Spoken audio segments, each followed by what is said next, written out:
will refer a little bit to the perspective of the European Federation of Journalists, which, by the way, I have been working for now over 30 years, so have followed many elections, and I have to say this one has a very special dimension and unfortunately a very worrying dimension, as you just alluded to.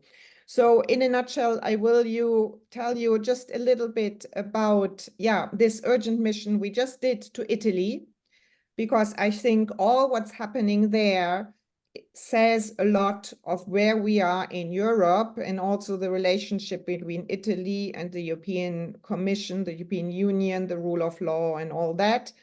Then I can tell you a little bit how important the European Parliament has been for our work, for our advocacy work in this last 5 years, specifically referring to major legislation which has been achieved, and end up saying a few words about the manifesto. Since 2020, we have a project called MFRR, Media Freedom Rapid Response, where a consortium of 6 media freedom organizations, including the European Federation of Journalists, is monitoring the situation of media freedom, of attacks against journalists within the EU member states and applicant countries.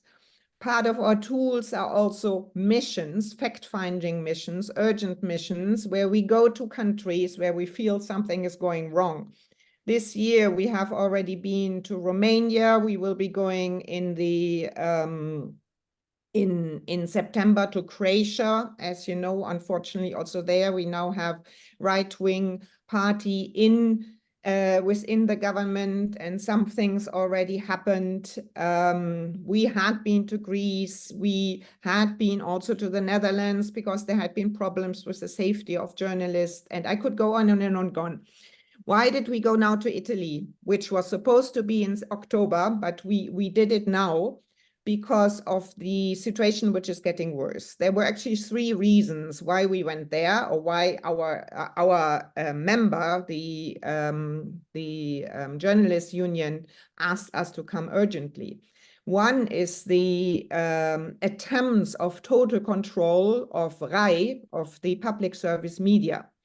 You may know, those knowing Italy, there has always been a political influence, as we have in many countries. There has been a sort of lottizzazione, but there had been agreement that one channel is for the left, one is for the right, and one is for the center. So a sort of internal pluralism.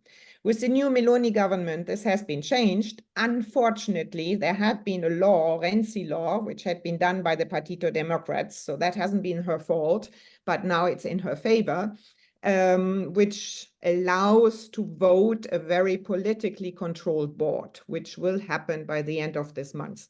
But before that, Meloni's government has been able to intrude in the RAI. You may have heard of several incidents, including Roberto Saviano, a famous journalist who was sort of censored, include Antonio Scurati, an academic who was to talk about the fascism and that time. He was not allowed to come. Many famous journalists leaving the RAI because, and that is something we confirmed, there is an unprecedented level of censorship within the radio broadcasting. And we also went there to show solidarity with the journalists from RAI. 2 other reasons, to make it shortly, is one is on defamation. The government is trying to have a reform on defamation. Instead of decriminalizing it, they even want to add a fine for journalists up to 60,000 euros. You can imagine what would that add up to small media and freelancers in terms of censorship. And the 3rd point is a politician from the government is intending to buy a press agency, which, by the way, is a little bit worse than what Berlusconi had done. And enough to be worried. We had 2 very intense days, and we also unfortunately couldn't meet the government, but reminded all the stakeholders of the very important legislation that has just been adopted by the European Union, and that is the European Media Freedom Act, which I hope you already have heard of. And this act also intends with an article on public service media to guarantee the independence of public service media and to also guarantee its funding. It has an article that prohibits conflict of interest and much more. So we have to remind Italy to be in line with what they have to transform. They have a year now, so that's to be seen. I think Italy is a good example because it shows a little bit geopolitically for the president of the Commission, von der Leyen, who has shown so far a sort of friendship with Meloni, partly because she promised to help on the Ukraine. So forget about rule of law and media freedom issues. Why are that's so important? Fortunately, we do not only have von der Leyen, we have also a commissioner responsible for transparency and values, Commissioner Jourova, who was in Italy in March and who realizes the importance of media freedom also as a fight against disinformation, because we all know how the elections you refer to are dominated at the very moment by Kremlin disinformation, by social media, which sometimes lie, shared much more often than facts. So we have very, very many challenges here and seen by some commissioners within the commissions, but not necessarily by all. That leads me to the European Parliament. 5 years ago, we had already been worried. There had already been tendency toward right-wing parties, but fortunately, we managed that the sort of center pro-democratic parties were able to get a strong majority, and the parliament has continued these last 6 years to be an ally of media freedom, to be an ally of the European Federation of Journalists. This has been shown in their very ambitious text on a European Media Freedom Act. It has showed on a very ambitious text on SLAPP directive and many other issues regarding media freedom. The European Parliament, as you may know, is not only there when it comes to tripart negotiations to amend a text proposed by the European Commission. It can also initiate its own reports. It has a responsibility in the budget. So the Parliament had supported us on 2 budgets, one on media literacy and specifically, and another one on a study on local news deserts. You also referred to the local level, and I have to say, one big problem we face, and this study has shown it, that we have so many news deserts within the European Union, including in Greece, where at local level, you do not have access to information anymore. Citizens don't get the right to know. They cannot follow the local government's accountability. There's no transparency. And we all know what incredible, devastating impact that has on democracy. We have seen it from the United States. The beauty of this project was that there was also some funding for local journalism projects. So again, it showed how important the European Parliament was.